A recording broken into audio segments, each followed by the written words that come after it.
ನಮಸ್ಕಾರ ಸ್ನೇಹಿತರೆ, Vishwavani TV ಸ್ಪೆಷಲ್ನ big boss ಅಪ್ಡೇಟ್ಗೆ ಸ್ವಾಗತ. ನಾನು ಸುಜಯರಾಜ್. ನಿನ್ನೆ ನಡೆದಂತಹ ಕ್ಯಾಪ್ಟನ್ಸಿ ಟಾಸ್ಕ್ ಬಗ್ಗೆ ನಿಮ್ಮ ಒಪಿನಿಯನ್ ಏನು ಅಂತ ದಯವಿಟ್ಟು ಕಮೆಂಟ್ ಬಾಕ್ಸಲ್ಲಿ ಕಮೆಂಟ್ ಮಾಡಿ ತಿಳಿಸಿ. ನನಗಂತೂ ಇಟ್ ವಾಸ್ ಟೋಟಲಿ ಅನ್ಫೇರ್ ಅಂತ ಅನ್ನಿಸ್ತು. ಅದು ತುಂಬ ಎವಿಡೆಂಟ್ ಆಗಿ ಕಾಣಿಸ್ತಾ ಇತ್ತು. ರಾಶಿಕಾ ಅವರು ಶತಾಯ ಗತಾಯ ಸೂರಜ್ ಅವರ ಟೀಮನ್ನು ಗೆಲ್ಲಿಸಲೇಬೇಕು ಅನ್ನೋದು ತುಂಬ ಚೆನ್ನಾಗಿ ಗೊತ್ತಾಗ್ತಾ ಇತ್ತು. ಆ್ಯಕ್ಚುಲಿ ಅವರೇ ಅದನ್ನು ತುಂಬ ಎವಿಡೆಂಟ್ ಆಗಿ ತೋರಿಸ್ಕೊಳ್ತಾ ಇದ್ರು. ನನಗೆ ಒಂದು ವಿಷಯ ಅರ್ಥನೇ ಆಗಲ್ಲ. ರಾಶಿಕಾ ಅವ್ರಿಗೆ ಇಷ್ಟೊಂದು ಕ್ಯಾಮ್ರಾ ಇದೆ ಮನೆ ಒಳಗಡೆ, ಇದು ಬಿಗ್ ಬಾಸ್ ಶೋ, ಇದನ್ನು ಪ್ರೇಕ್ಷಕರು ನೋಡ್ತಾ ಇರ್ತಾರೆ. ನಾನು ಏನೇ ಮಾಡಿದ್ರು ಜನಗಳಿಗೆ ಅದು ಗೊತ್ತಾಗುತ್ತೆ ಅಂತ ತಲೆಯಲ್ಲಿ ಇದೆಯೋ ಇಲ್ವೋ, ನನಗಂತೂ ಅದೊಂದು ದೊಡ್ಡ ಪ್ರಶ್ನೆಯಾಗಿ ಉಳ್ಕೊಂಡಿದೆ ಆ್ಯಕ್ಚುಲಿ ಹೇಳಬೇಕು ಅಂತಂದರೆ. ಬಿಕಾಸ್ ಅವ್ರು ಆಟ ಆಡ್ತಾ ಇರೋಂತಹ ರೀತಿ ಅಂತೂ ಅವ್ರೇನೋ ಯಾರೂ ಅವರು ನೋಡ್ತಾನೆ ಇಲ್ಲ, ಯಾರಿಗೂ ಗೊತ್ತೇ ಆಗಲ್ಲ ಅವ್ರು ಏನೇನು ಮಾಡ್ತಾರೆ ಅನ್ನೋ ರೀತಿಯಲ್ಲಿ ಅವ್ರು ಆಟ ಆಡ್ತಾ ಇದ್ದಾರೆ.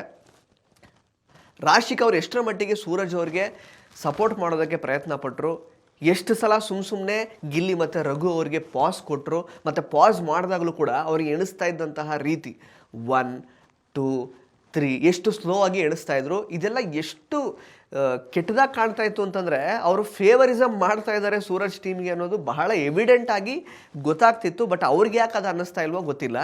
ಇನ್ಫ್ಯಾಕ್ಟ್ ಈಗ ಫಸ್ಟ್ ಸುತ್ತಲ್ಲಿ ಕಿಚನ್ ವೈಪರು ಮತ್ತು ಥರ್ಡ್ ಸುತ್ತಲ್ಲಿ ಬೆಡ್ರೂಮ್ ಪಿಲ್ಲೋ ಥರ ಹೇಳಿರ್ತಾರಲ್ಲ, ಆ ಒಂದು ಸುತ್ತಲ್ಲೂ ಕೂಡ ಆ್ಯಕ್ಚುಲಿ ಒನ್ ಸೈಡೆಡ್ ಆಗಿ ಡಿಸಿಷನ್ನ ಕೊಟ್ಬಿಡ್ತಾ ಇದ್ರು. ಆ್ಯಕ್ಚುಲಿ ಸೂರಜ್ ಮತ್ತು ಕಾವ್ಯನೇ ವಿನ್ ಅಂತ ಹೇಳ್ಬಿಡ್ತಾ ಇದ್ರು ರಾಶಿಕಾ ಅವರು, ಪ್ರೊವೈಡೆಡ್ ಅಲ್ಲಿ ರಜತ್ ಅವರು ವಿರುದ್ಧವಾಗಿ ಉಸ್ತುವಾರಿ ವಹಿಸ್ಕೊಂಡಿದ್ರಿಂದ ಅದು ಆಗಲಿಲ್ಲ ಅಷ್ಟೇ. ಬಿಕಾಸ್ ಕಿಚನ್ ವೈಪರ್ ನೋಡಿ, first of all kitchen wiper ಸರಿಯಾಗಿರೋದನ್ನು ತರಬೇಕು. ಇಬ್ಬರದ್ದು ಕಟ್ಟಾಗಿದೆ. ಸೊ ಅಲ್ಲಿ ಅರ್ಧಂಬರ್ಧ ಕಟ್ಟಾದ್ಮೇಲೆ ಇಲ್ಲ ನಾವು ಫುಲ್ ತಂದಿದ್ದೀವಿ ಅಂತ ಇವರಿಬ್ಬರು ವಾದ ಮಾಡ್ತಾ ಇದ್ದಾರೆ ಸೂರಜ್ ಮತ್ತು ಕಾವ್ಯ ಅವರು, ಅದರಲ್ಲಿ ಇದೆ ಅಂತ. ಇಲ್ಲಿ ಹಿಡಿಕೆನೇ ಇರಲಿಲ್ಲ ಫಸ್ಟ್ ಆಫ್ ಆಲ್, ಅದು ಗಿಲ್ಲಿ ಮತ್ತು ರಘು ಅವರು ತಂದಿದ್ದಾರೆ. ಸೊ ಅಲ್ಲಿ ರಜತ್ ಅವರು ಇಂಟರ್ಫಿಯರ್ ಆಗಿದ್ದರಿಂದ ಮಾತ್ರ ಫಸ್ಟ್ ಸುತ್ತನ್ನು ಡ್ರಾ ಮಾಡಲಿಕ್ಕೆ ಸಾಧ್ಯ ಆಯಿತು. ಬಟ್ ರಾಶಿಕಾ ಅವರು ಅದನ್ನು ಒಪ್ಕೊಳ್ಳೋಕ್ಕೆ ತಯಾರಿರಲಿಲ್ಲ.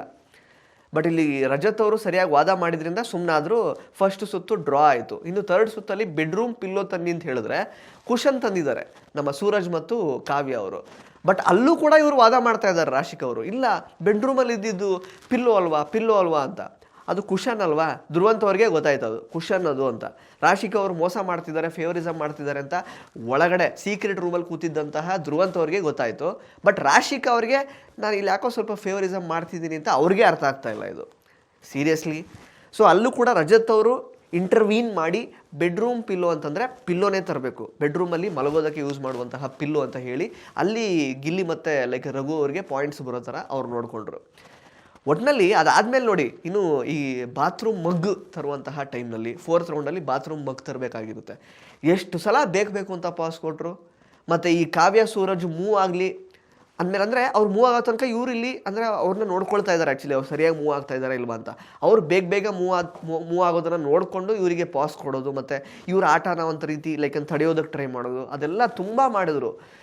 ಒಂದೊಂದು ಸಲ ಕರೆಕ್ಟಾಗಿ ಅವ್ರು ಪಾಸ್ ಮಾಡಿರ್ಬೋದು, ಇಲ್ಲ ಅಂತಲ್ಲ. ಬಟ್ ಪಾಸ್ ಮಾಡಿದಾಗ ರಜತ್ ಅವರು ಎಷ್ಟು ಅದನ್ನು ಹೆಂಗೆ ಎಣಿಸ್ತಾ ಇದ್ರು 1ರಿಂದ 10 ತನಕ, ಅದೇ ರಾಶಿಕಾ ಅವರು ಹೆಂಗೆ ಎಣಿಸ್ತಾ ಇದ್ರು ಅದು ತುಂಬ ಎವಿಡೆಂಟಾಗಿ ಕಾಣಿಸ್ತಾ ಇತ್ತಲ್ವ. ಬೇಕು ಅಂತಲೇ ಒಂದು ರೀತಿ ಇಲ್ಲ.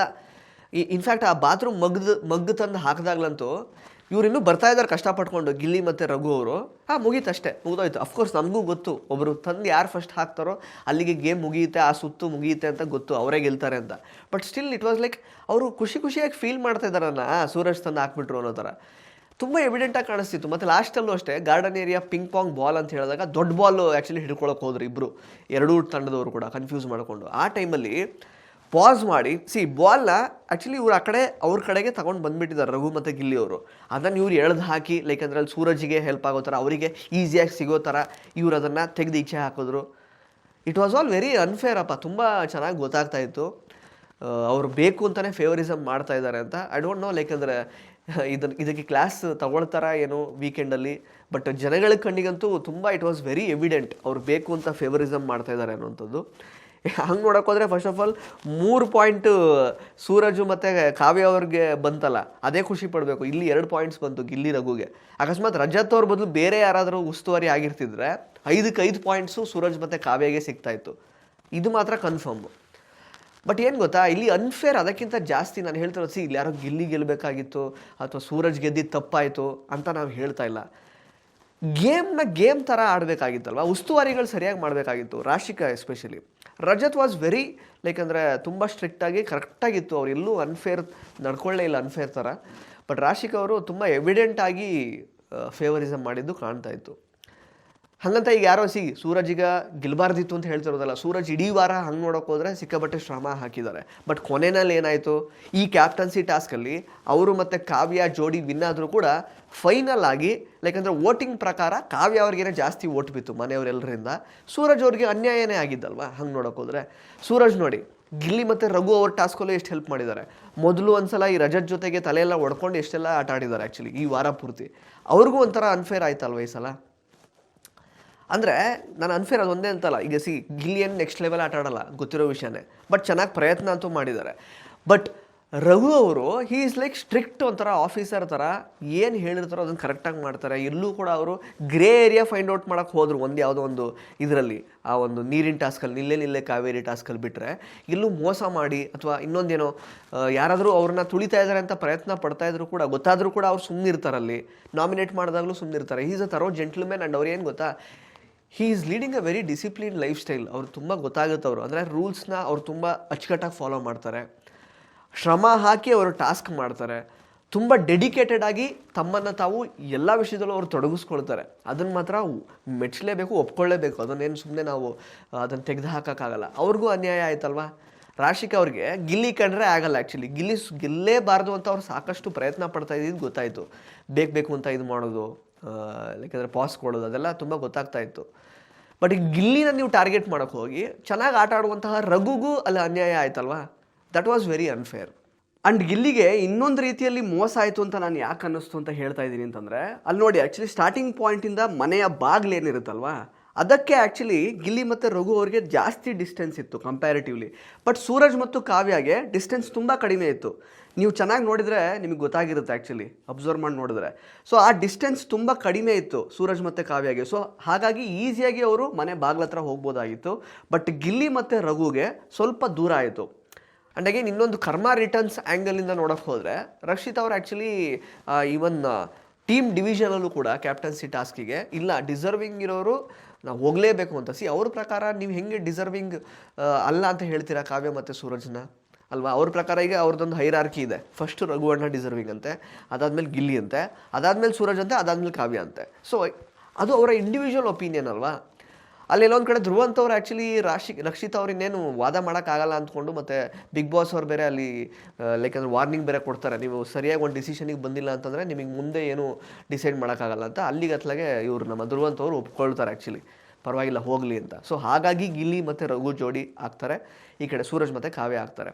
ಸೊ ಅಲ್ಲೂ ನೋಡಿ ರಕ್ಷಿತ್ ಅವ್ರು ಅಂದ್ಕೊಂಡಿದ್ದೇನೋ ರಘು ಅಥವಾ ಗಿಲ್ಲಿ ಟೀಮ್ ಯಾರಾದರೂ ವಿನ್ ಆಗೇ ಆಗ್ತಾರೆ, ಅದರಲ್ಲಿ ಇನ್ನೊಬ್ರು ಯಾರಾದರೂ ಕ್ಯಾಪ್ಟನ್ ಆಗೇ ಆಗ್ತಾರೆ ಅಂತ ಅಂದ್ಕೊಂಡ್ರು ಅವ್ರು ಆ್ಯಕ್ಚುಲಿ. ಅಂದರೆ ಒಂದು ಅರ್ಥ ಮಾಡ್ಕೊಳ್ಳಿ, ಇಲ್ಲಿ ನಾವು ಒಬ್ಬರಿಗೆ ಕೇಡು ಬಯಸೋಕ್ಕೆ ಹೋದರೆ ಅಲ್ಲಿ ವಾಪಸ್ ಅದು ನಮಗೆ ತಿರ್ಕೊಂಡು ಬರುತ್ತದು ಕರ್ಮ. ಅಷ್ಟೇ ಆಗಿದ್ದು. ಈಗ ಕಾವ್ಯ ಅವ್ರಿಗೆ ಇಷ್ಟ ಇಲ್ಲ, ಕಾವ್ಯ ಅವ್ರನ್ನ ಕಂಡ್ರೆ ರಕ್ಷಿತ್ ಅವ್ರಿಗೆ ಇಷ್ಟ ಇಲ್ಲ, ಅಥವಾ ಸೂರಜ್ ನಾನ್ ಡಿಸರ್ವಿಂಗ್ ಅಂತ ಅನ್ಸುತ್ತೆ ಅವ್ರಿಗೆ. ಅದು ನಿಮ್ಮ ಒಪಿನಿಯನ್ ಅಲ್ವಾ. ಸೊ ಅಲ್ಲಿ ದೊಡ್ಡತನ ತೋರಿಸ್ಬೇಕಾಗಿತ್ತು. ಸೊ ಅಲ್ಲಿ ದೊಡ್ಡತನ ತೋರಿಸಿ ಫೇರ್ ಆಗಿ ನಾವು ಟೀಮ್ ಮಾಡಬೇಕು ಅಂತ ಒಪಿನಿಯನನ್ನು ಹೊರಗೆ ಹಾಕಿದ್ದು ಧ್ರುವಂತು. ಸೊ ಧ್ರುವಂತ್ ಅವರು ಎಲ್ಲೋ ಒಂದು ಕಡೆ ಪರವಾಗಿಲ್ಲ, at least he's taking a very fair decision ಅಂತ ಅನ್ನಿಸ್ತು. ಅವ್ರಿಗೆ ಪರ್ಸ್ನಲಾಗಿ ಯಾರನ್ನು ಕಂಡ್ರೆ ಇಷ್ಟ ಇದೆಯೋ ಇಲ್ವೋ ಅದನ್ನೆಲ್ಲ ಹೊರತುಪಡಿಸಿ ಒಂದು ಟೀಮ್ ಅಂತ ಸೆಲೆಕ್ಟ್ ಮಾಡುವಾಗ ಕರೆಕ್ಟಾಗಿ ಸಮಬಲ ಅಥವಾ ವಾಟ್ ಎವರ್ ಎರಡೂ ಕಡೆ ಲೈಕ್ ಅಂದರೆ ಸೇಮ್ ಒಂದು ವೆಯ್ಟೇಜ್ ಇದೆ ಅನ್ನೋ ಥರ ಅವ್ರು ಸೆಲೆಕ್ಟ್ ಮಾಡಬೇಕು ಅಂತ ಹೇಳಿದ್ರು. ಸೊ ಅಲ್ಲೆಲ್ಲೋ ಒಂದು ಕಡೆ ಅವ್ರದ್ದು ಮೆಚುರಿಟಿ ಕಾಣ್ತಾ ಇತ್ತು. ಒಟ್ಟಿನಲ್ಲಿ ಈ ಕಡೆ ಗಿಲ್ಲಿ ಅಥವಾ ರಘು ಅವರು ಲೈಕ್ ಅಂದರೆ ವಿನ್ ಆಗಬೇಕು ಅಂತ ಅಂದ್ಕೊಂಡಿದ್ದಂತಹ ರಕ್ಷಿತಾ ಅವ್ರಿಗೂ ಲೈಕ್ ಅಂದರೆ ಅವ್ರು ಅಂದ್ಕೊಂಡಿದ್ದು ಸಾಧಿಸೋಕ್ಕಾಗಲಿಲ್ಲ. ಈ ಕಡೆ ರಾಶಿಕಾ ಅವರು ಸೂರಜ್ ಗೆಲ್ಲಿ ಅಂತ ಸಾಕಷ್ಟು ಈಗ ತಾರತಮ್ಯ ಮಾಡಿದ್ರಲ್ಲ, ಸಾಕಷ್ಟು ಫೇವರಿಸಮ್ ಮಾಡಿದ್ರಲ್ಲ ಕ್ಯಾಪ್ಟನ್ಸಿ ಟಾಸ್ಕ್ ಟೈಮಲ್ಲಿ, ಅದು ಕೂಡ ಫೈನಲಿ ಲೈಕ್ ಅದಕ್ಕೂ ಒಂದು ಒಳ್ಳೆಯ ಪ್ರತಿಫಲ ಸಿಗಲಿಲ್ಲ. ಕೊನೆಗೆ ಕಾವ್ಯ ಅವರು ಅನುಕಂಪದ ಆಧಾರದ ಮೇಲೆ ಈಗ ಕ್ಯಾಪ್ಟನ್ ಆಗಿ ಹೊರಹೊಮ್ಮಿದ್ದಾರೆ. ಅನುಕಂಪದ ಆಧಾರ ಅಂತ ನಾನು ಹೇಳ್ತಿರೋದು ಯಾಕೆ ಗೊತ್ತಾ, ಫಸ್ಟ್ ಆಫ್ ಆಲ್ ಬರೀ ಟಾಸ್ಕ್ ಅಂತ ಬರೋದಾದರೆ ಈ 4 ಜನ ಏನಿದ್ರು ಕ್ಯಾಪ್ಟನ್ಸಿ ಟಾಸ್ಕಲ್ಲಿ ಇದ್ದವರು, ಅಲ್ಲಿ ಗಿಲ್ಲಿ ಓಕೆ, ಈಗ for example Gilli and Raghu ಮತ್ತು ಸೂರಜ್ ಅವ್ರು 3 ಜನ ಕಂಪೇರ್ ಮಾಡಿದ್ರೆ ಕಾವ್ಯ ಸ್ವಲ್ಪ ವೀಕು. ಹಾಗಂತ ಕಾವ್ಯ ಅವರು ಪ್ರಯತ್ನ ಹಾಕಿಲ್ಲ ಅಂತ ಹೇಳ್ತಾ ಇಲ್ಲ, ಪ್ರತಿಯೊಬ್ಬರು ಪ್ರಯತ್ನ ಮಾಡಿದ್ದಾರೆ. ಒಂದಲ್ಲ ಒಂದು ರೀತಿಯಲ್ಲಿ ಎಲ್ಲರೂ ಪ್ರಯತ್ನ ಮಾಡಿದ್ದಾರೆ. ಯಾರೂ ಕೂಡ ನಂಗೆ ಗೇಮ್ ಮಾಡೋಕ್ಕಾಗಲ್ಲ ಅಂತ ಸುಮ್ಮನೆ ಕೂತ್ಕೊಂಡಿಲ್ಲ. ಹಂಗೆ ನೋಡೋಕೆ ಹೋದರೆ ಸ್ವಲ್ಪ ಸ್ಪಂದನ ಅವರು ಡಮ್ಮಿ. ನಿಲ್ಲೆ ಕಾವೇರಿ ಟಾಸ್ಕಲ್ಲಿ ಕಾವ್ಯ ಅವ್ರು ಯಾವ ಥರ ಆಟ ಆಡಿದ್ದಾರೆ ಆ್ಯಕ್ಚುಲಿ.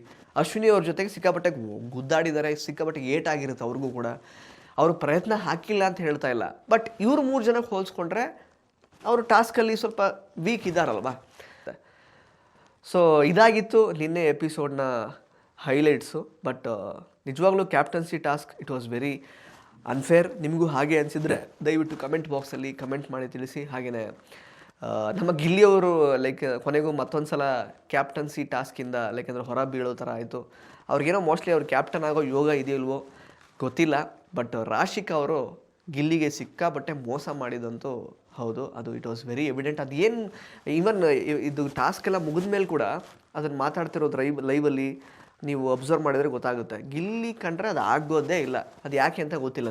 ನೆನ್ನೆ ನಾನು ಸವಿಸ್ತಾರವಾಗಿ ಒಂದು ವಿಡಿಯೋ ಮಾಡಿದ್ದೀನಿ ಇದ್ರ ಬಗ್ಗೆ. ರಾಶಿಕಾಗೆ ಗಿಲ್ಲಿ ಕಂಡ್ರೆ ಯಾಕೆ ಉರಿ ಅಂತ. ಅದನ್ನು ಕೂಡ ದಯವಿಟ್ಟು ಹೋಗಿ ನೋಡಿ ಆ ವಿಡಿಯೋನ, ಗೊತ್ತಾಗುತ್ತೆ ಯಾವ್ಯಾವ ಕಾರಣಕ್ಕೆ ಮೋಸ್ಟ್ಲಿ ರಾಶಿಕಾ ಅವ್ರಿಗೆ ಗಿಲ್ಲಿ ಕಂಡ್ರೆ ಆಗಲ್ಲ ಅಂತ. ಬಟ್ ಗಿಲ್ಲಿಗಂತೂ ತುಂಬ ದೊಡ್ಡ ಮೋಸ ಆಯಿತು.